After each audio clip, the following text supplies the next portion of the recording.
स्वागत है आपका अपने चैनल विजेंद्र स्टडी पॉइंट में। इस वीडियो में मैं आपको अपभ्रंश साहित्य से संबंधित जो प्रश्न टीजीटी, पीजीटी और नेट सभी परीक्षाओं में पूछे जाते हैं उन सभी प्रश्नों को मैं क्रमानुसार आपको बताऊंगा।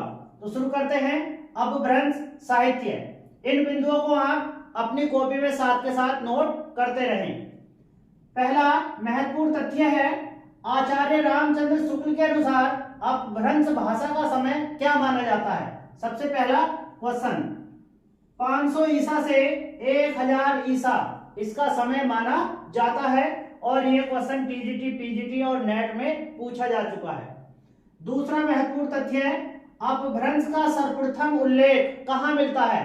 तो कहाँ मिलता है, बल्लवी के राजा धारसेन द्वितीय के शिलालेख में अपभ्रंश भाषा का सर्वप्रथम उल्लेख मिलता है और यह क्वेश्चन भी टीजीटी, पीजीटी में पूछा जा चुका है। तो ये थी अपभ्रंश साहित्य से संबंधित महत्वपूर्ण जानकारी। अब देखते हैं अपभ्रंश साहित्य के जो प्रमुख कवि हैं वो कौन कौन हैं। पहले कवि हैं हमारे स्वयंभू, जो अपभ्रंश भाषा के वाल्मीकि भी कहे जाते हैं और ये अपभ्रंश साहित्य के प्रथम कवि भी माने जाते हैं। इनका समय 8वीं शताब्दी माना जाता है। यह क्वेश्चन कई बार पूछा जा चुका है कि अपभ्रंश साहित्य के जो कवि हैं स्वयंभू, उनका समय क्या माना जाता है। तो यह 8वीं शताब्दी माना जाता है। इनका जन्म 783 ईस्वी में कहाँ हुआ था, कर्नाटक में। कहाँ हुआ था, कर्नाटक। कर्नाटक में इनका जन्म हुआ था। इनके पिता का नाम मारुति देव, माता का नाम पद्मिनी तथा पुत्र का नाम त्रिभुवन था। तो ये इनसे संबंधित महत्वपूर्ण जानकारी जो आपको याद होनी अवश्य चाहिए। नेक्स्ट महत्वपूर्ण तथ्य इनसे देखते हैं। अब ये अपभ्रंश के वाल्मीकि माने जाते हैं। इनको अपभ्रंश का क्या कहा जाता है, वाल्मीकि कहा जाता है और ये क्वेश्चन कई बार टीजीटी में पूछा जा चुका है।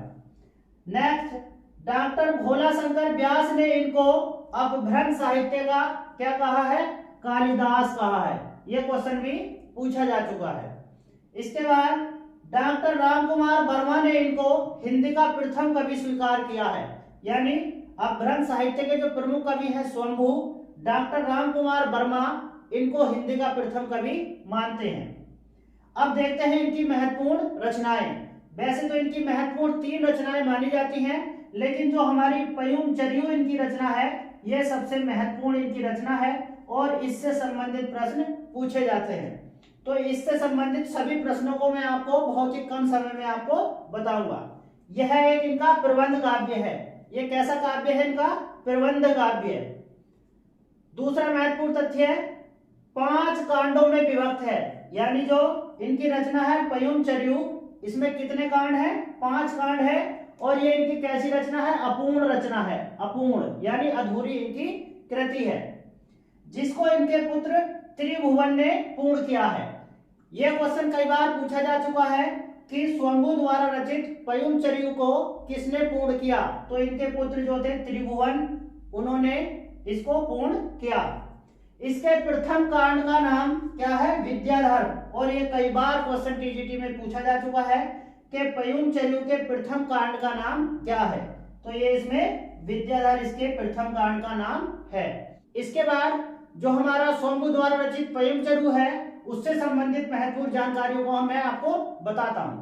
पयुम चर्यू प्रबंध काव्य की रचना इन्होंने धनंजय के आश्रय में की थी। यह क्वेश्चन कई बार पूछा जा चुका है परीक्षा में कि जो हमारे कवि हैं स्वयंभू, उन्होंने अपने ग्रंथ पयुम चर्यू की रचना किसके आश्रय में की है।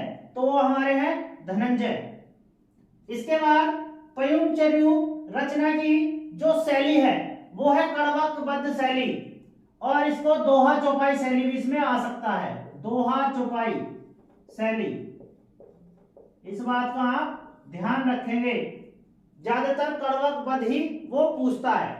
इसके बाद इस प्रबंध काव्य में राम कथा का वर्णन है। यानी जो इनका ग्रंथ है पयुम चर्यू, इसमें किसका वर्णन है, राम कथा का वर्णन है और ये कई बार क्वेश्चन पूछा जा चुका है।